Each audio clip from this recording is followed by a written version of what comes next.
You might not have noticed this, but public health has been with us ever since we opened our eyes to the world. They've been working for so long just to keep us healthy and safe at all times. But many people still confuse public health professionals with clinical professionals like doctors and nurses. Why is that? Obviously, because we lack information regarding this matter. But don't worry, because in today's episode, we're going to cover this topic with everything you need to know about public health. Hi there! Looking for something fun and healthy? Come and be in your best shape with us. Welcome to Mr. Pink and Mrs. Blue, where we go on our healthy lifestyle journey one step at a time. I am Mrs. Blue, here to finally end your misconceptions about public health. Be prepared because today's video is going to be so informative. First, let us define the word health.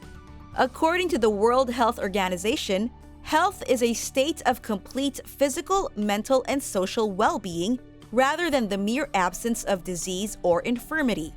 This basically compromises the scope of health, which is not only limited to physical, but also mental and social well-being. In other words, health is not only about preventing diseases, but it is also about keeping our entire well-being complete and functioning the way it's supposed to be. On the other hand, public health is the science of protecting and improving the health of people and their communities.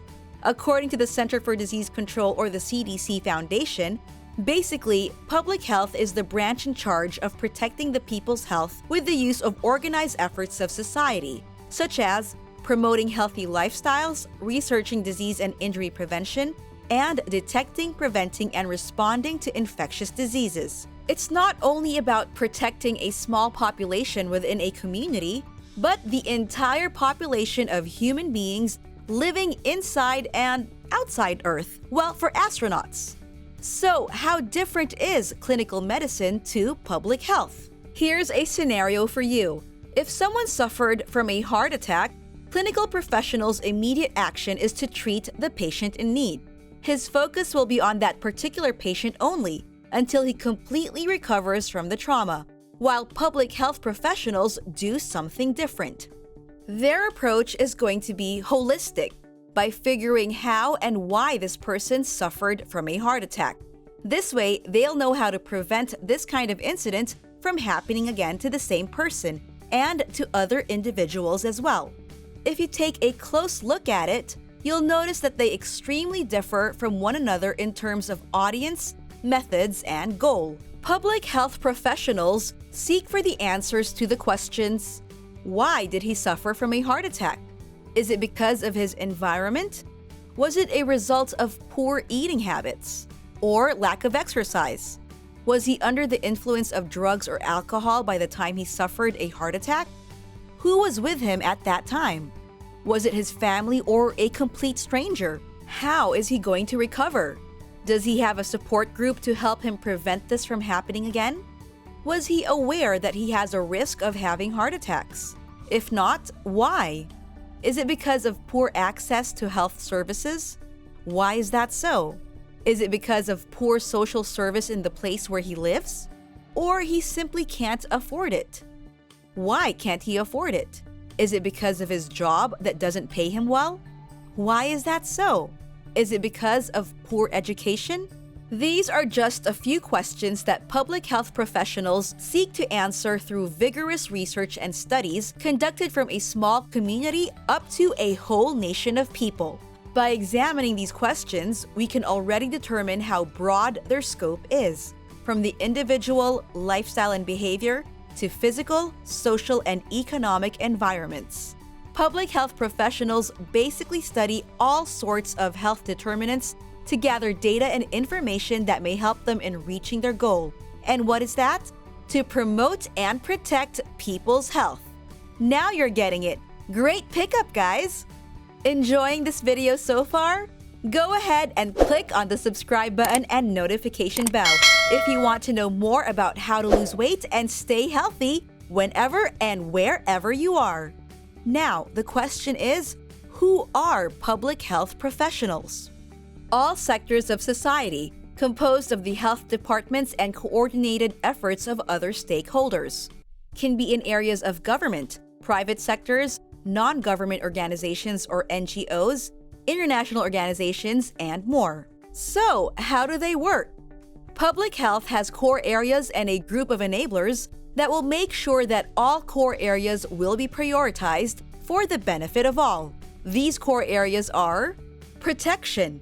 As the name suggests, its main goal is to protect people by controlling infectious diseases and environmental hazards, maintaining a healthy workplace, and managing health emergencies. Maybe also shed some light on why some of us can be more vulnerable to such diseases compared to others. Promotion is all about improving the health of people by promoting wellness, which is achieved by encouraging healthy behaviors through various activities and improving the social determinants of health. Lastly, prevention, which is about avoiding health problems to occur in the first place through vaccination. Seminars to educate people on the dangers of alcohol and tobacco, and a set of health programs for workers and students to follow in order to protect and ensure that they have access to healthy food. What are the enablers, you might ask? Well, in order to achieve all these, you'll need good governance, whose heart is with the people. Leaders who have the passion to serve and protect their nation at all costs. Someone who's willing to sacrifice everything they have just to keep their people in safe conditions. Second enabler is advocacy, in order to influence other people to observe healthier lifestyles for a prolonged life away from any danger that may lead to sudden death. Advocates aim to inspire and encourage a healthier way of living to reach their goals, resulting from combined efforts for the people. Third is capacity, which means having an adequate amount of public health workers who are passionate enough to commit to their duties of serving and protecting people against health hazards. Lastly, information, coming from a well-conducted research of various health sectors to gain accurate and relevant information about the current state of health within a certain community or nation. Without proper study and data gathering, health promotion wouldn't be possible and may lead to faulty strategies and worthless solutions. So that is it, a quick yet informative discussion about public health. If you found this video informative, go ahead and comment what you learned and how it helped you to have a broader understanding about public health. Do you want to shift your lifestyle to help public health professionals reach their goals?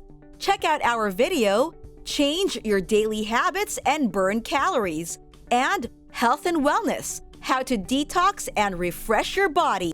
That is all for today. Again, I am Mrs. Blue.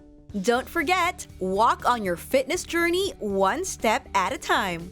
Mr. Pink and Mrs. Blue, your health gurus, will see you in the next one. Bye!